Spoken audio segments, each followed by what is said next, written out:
So I allowed the young man to clean my shoes. It was really something spontaneous. It was not really planned.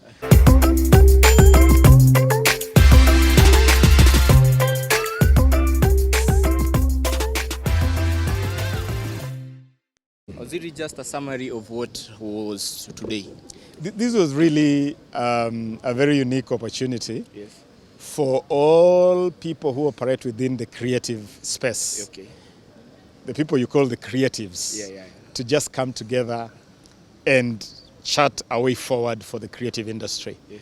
And the creative space, we are talking about the whole art space, music, fine art or visual art. You're talking about theater, fashion, film, all that constitutes what now falls under the Department of Art at the Ministry of Youth Affairs, Sports and the Arts. Yeah. And it is a space which has really not received very good attention from government in the past. Okay. So you hear issues of musicians who put their productions out there, Yeah. but they don't receive any royalties. Okay. They don't receive any money. We are listening to their music on Skiza, ringback tones. We are watching their music on TV, on radio. When you get into a matatu, their music is playing, but they don't see any money. Yeah. And so today was an opportunity for us to discuss how can we fix that? How can we get pesa mfukoni to artists? Yeah. You have fine artists, or what you call visual artists, who do amazing work, but they're really not getting money out of it. Yeah. People who want to get into the film industry.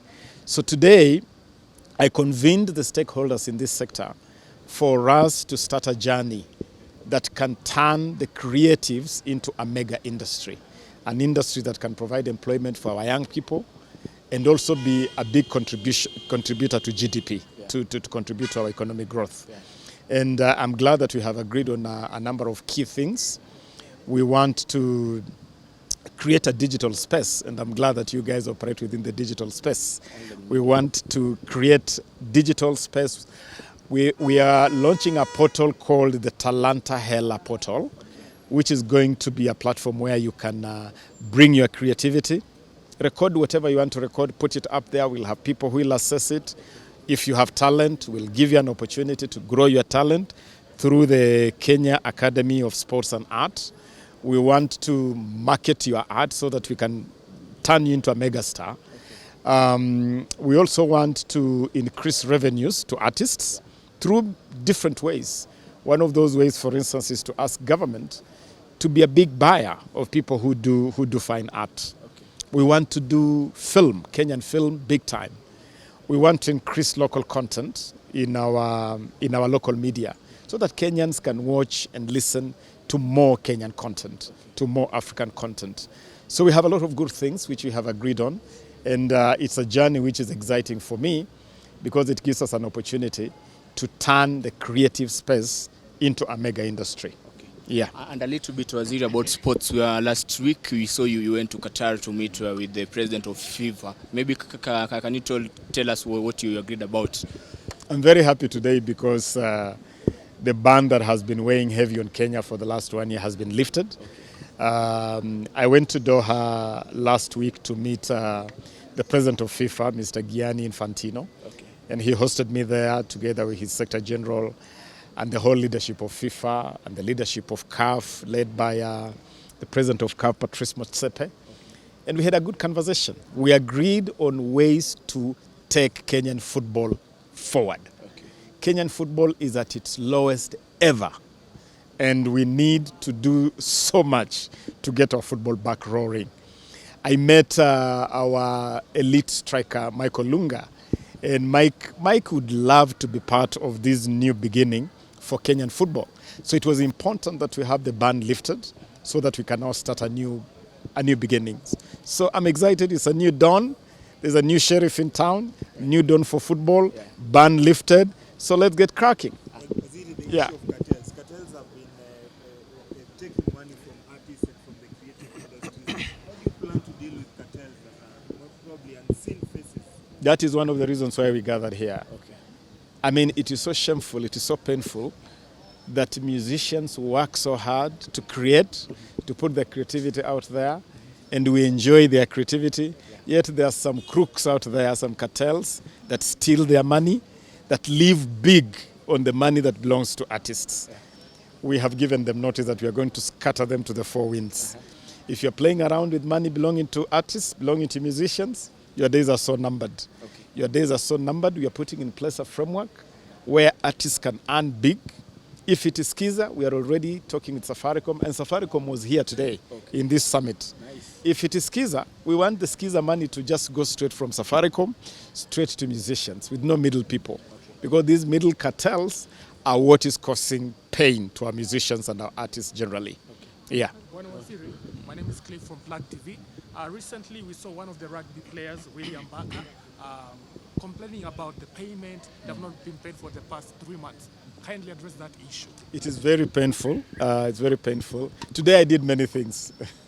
Today I did art here. I did rugby. I did football. I did athletics. One of the things I did today was to hold a meeting with the leadership of the Kenya Rugby Union, the federation that is responsible for rugby.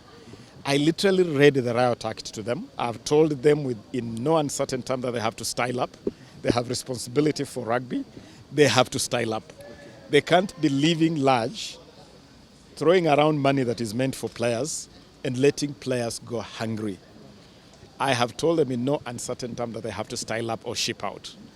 You can't send players to Dubai. You've not paid them salaries for 3 months. You've not given them any allowances. They have left hungry families. They are hungry themselves. So we have agreed on a roadmap also on how to clean up the rugby space. We are going to get more sponsorship into rugby.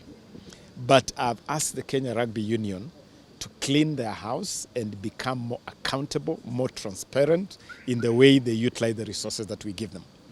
I have also directed that all these players' allowances be paid immediately. But I've said these allowances are not going to go to the union. We will pay them direct to the players' accounts themselves so that nobody will have a chance to mess up with this money that is meant for players. And in future, I've asked all sports people, please bring your requests to us in good time.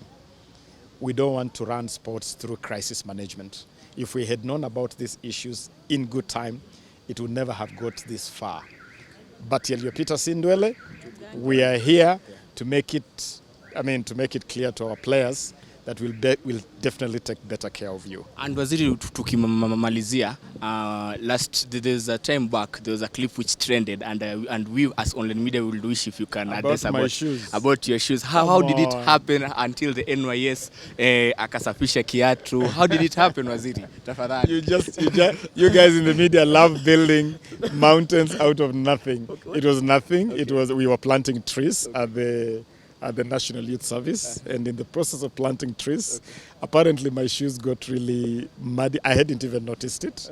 So this young officer walks to me and tells me, "Excuse me, I think your shoes are too muddy." I look down and I find that my shoes were actually muddy. But I tell him, forget about it, it's nothing. I don't think it's anything. I'll get to the office and we'll clean the shoes. He said, no, I can't let my boss go around in dirty shoes. And his superior said, please don't say no to the young man. Don't say no, because part of our training is to discipline them to offer service. Okay? So I allowed the young man to clean my shoes. It was really something spontaneous. It was not really planned.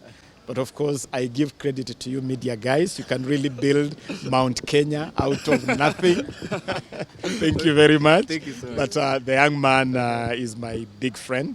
We have drafted him into our team. He has since been promoted to a corporal by the National Youth Service. Next time you come to my office, he'll be welcoming you as part of our security team. Thank you so much. So all well, all good. Asanteni sana. Thank you so much.